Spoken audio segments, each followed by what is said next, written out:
Hello, Snute. Hello. Okay, so I'm here with Snute. We're at IPL.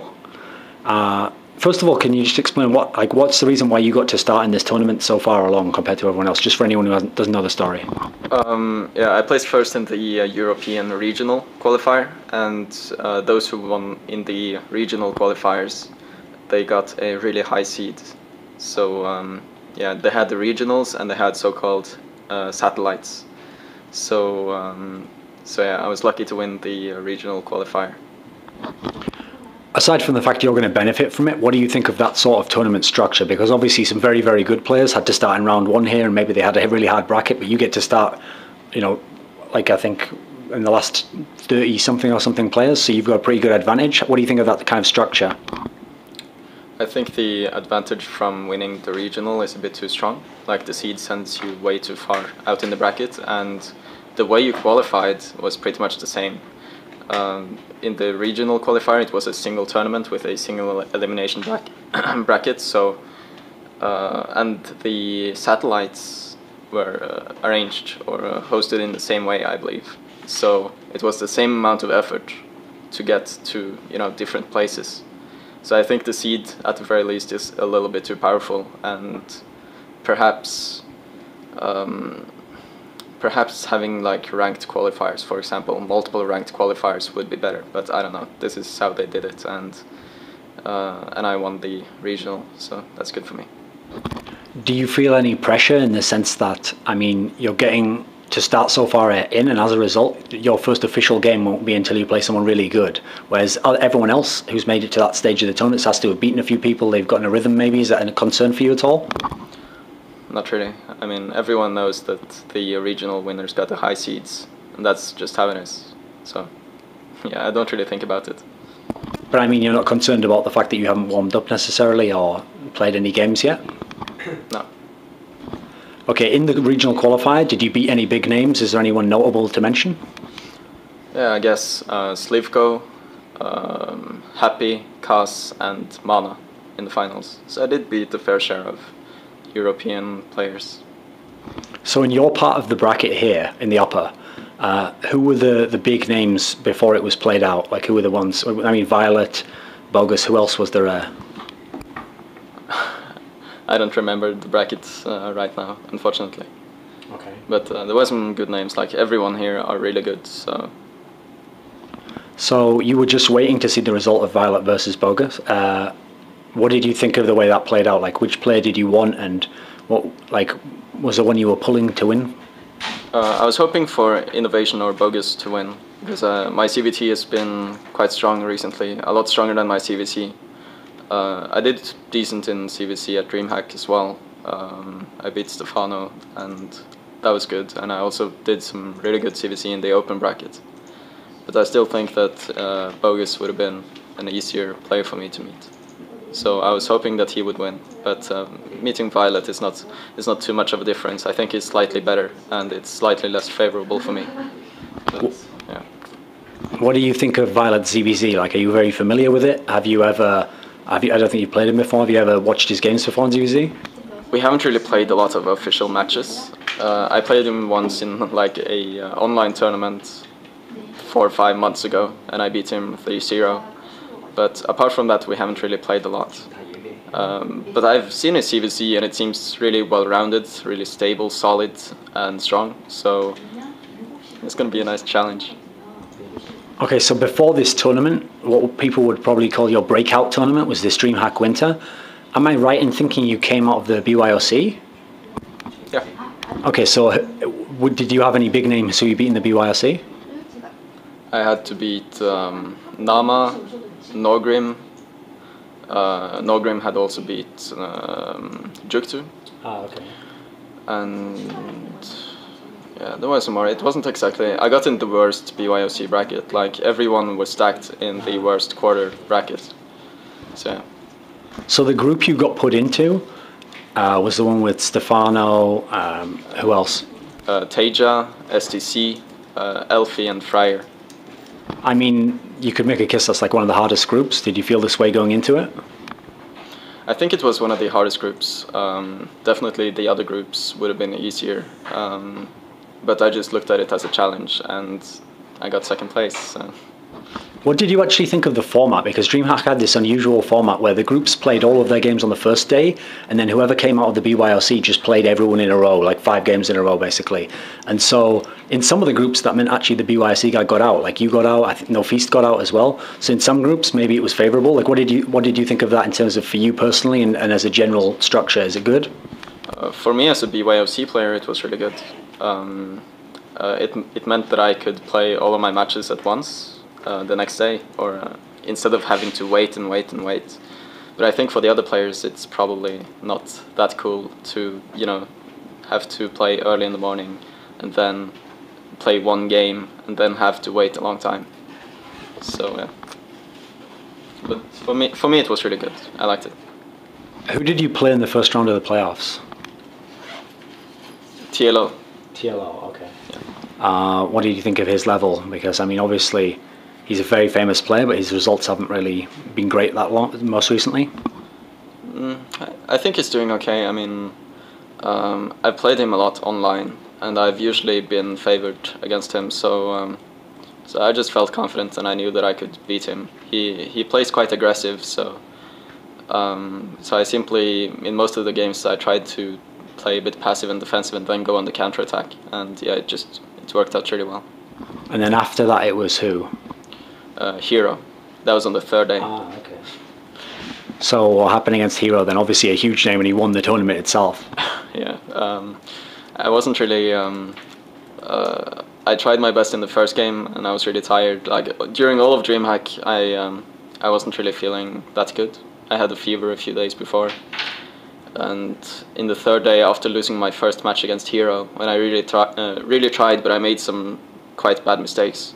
And after that, I just couldn't find strength to play more. So it didn't really. I didn't really like how that series went, because I would like to give Hero some more assistance, but I just didn't have the energy for it. So yeah, I'm going to try and I've been trying for this tournament to relax a lot before, make sure that my body is in shape, because I've been really sick lately.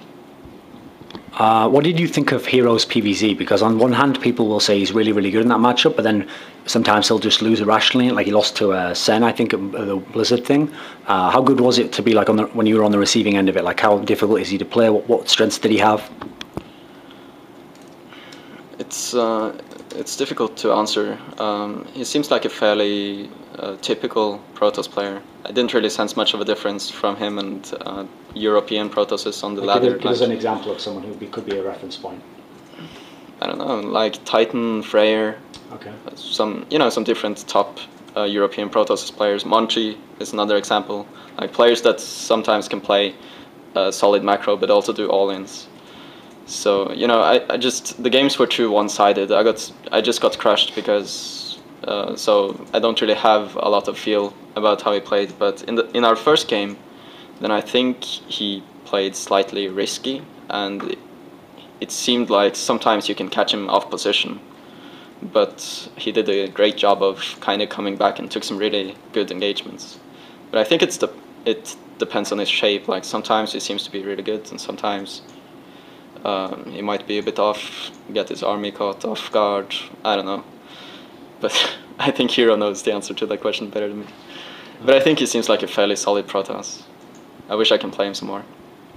So since you got to the semi-finals of DreamHack, people are going to look at that and think either one of two things. They're going to say either you got really, really lucky, or you had a really hot streak, and so maybe they don't think you'll place that highly again.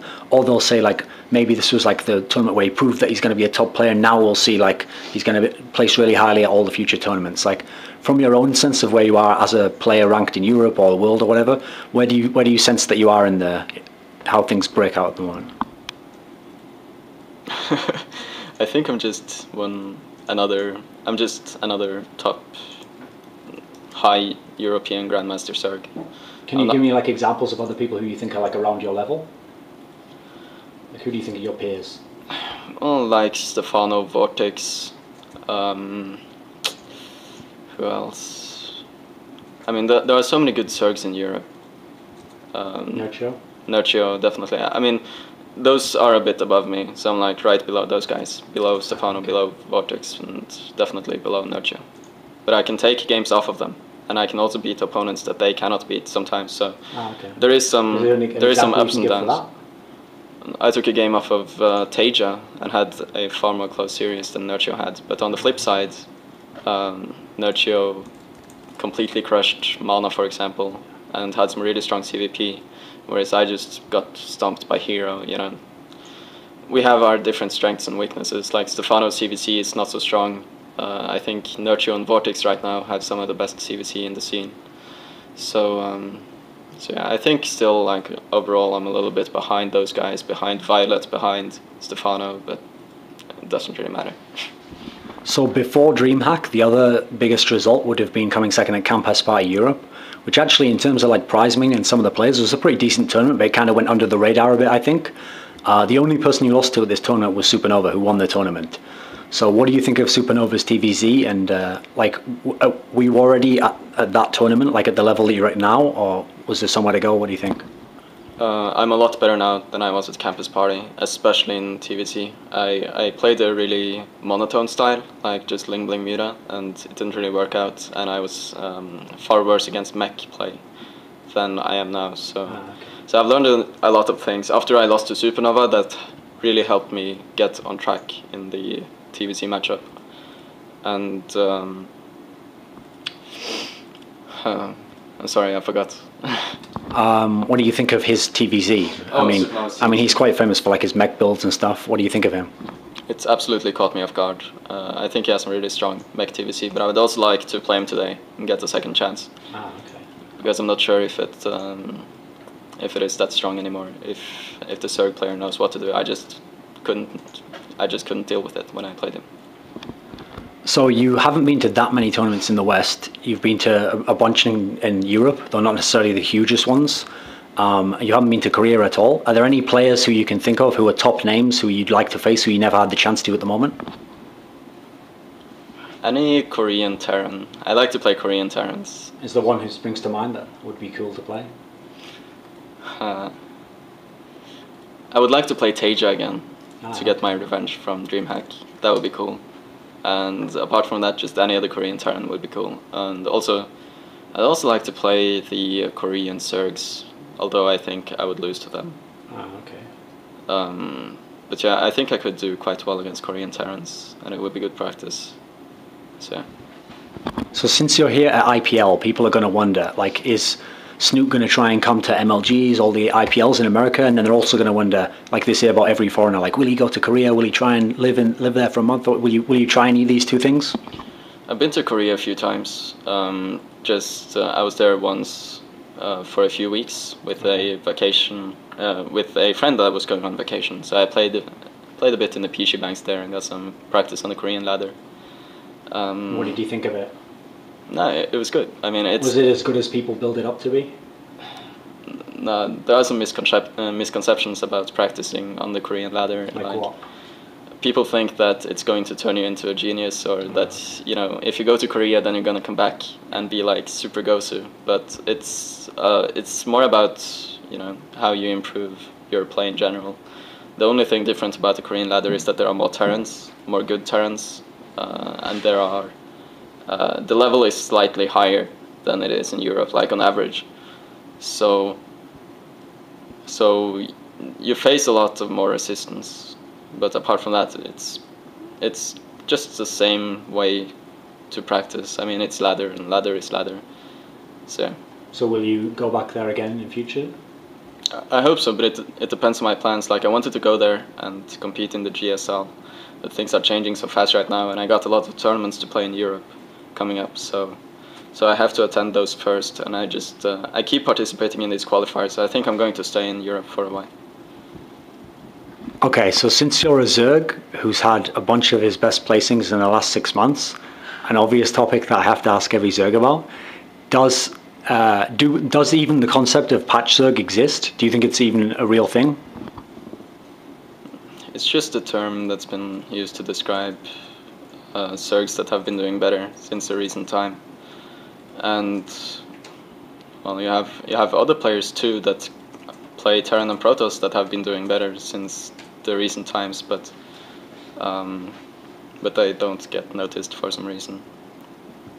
I don't know, you see it in online tournaments, you see Zergs doing really well, but you also see Protoss players doing quite well. I don't know. It's like every time you see a foreign Zerg doing well in a tournament and you've never seen him before, then it's like people make fun of it and call it a patch Zerg, and it's more of a thing, more of something the community does because they are bored, something like that. I don't know. I think it's stupid. Okay. With that said, I mean, obviously to just call everyone who does well over the last 6 months a patch Zerg is probably way exaggerating things, but I guess the argument someone would make would be that since like you basically just, all a Zerg player has to do in general is build broodlings, broodlords, build infestors, and in theory build as many infestors as you want. It can almost never be a mistake in a big macro game, you know. So would you agree that maybe it is possible that it makes Zerg easier in the sense that there's only a few options, and so everyone's doing the options that work? Whereas, for example, something like Protoss, for example, people might say, well, Terran's probably a better example actually. There's so many different things you could pick from. You could pick from the wrong one, or you know what I mean? I mean, sure. I mean, Zerg is a bit more streamlined than the other races. I mean, you cannot go wrong with the Infestor because it's such an integral part of how the race is balanced. If you don't make Infestors, then you have to commit either to like jumping directly to Hive Tech, and then you obviously have the Ultralisk, which is not that good by itself. You need the Ultralisk Baneling, and you don't really want to play that composition without the synergy of the Infestor. The same goes for Corruptor, Broodlord, Infestor. You don't really want to play without the Infestor. And pretty much any composition except for Ling Bling Mutalisk, you want to play Infestor. So I don't know.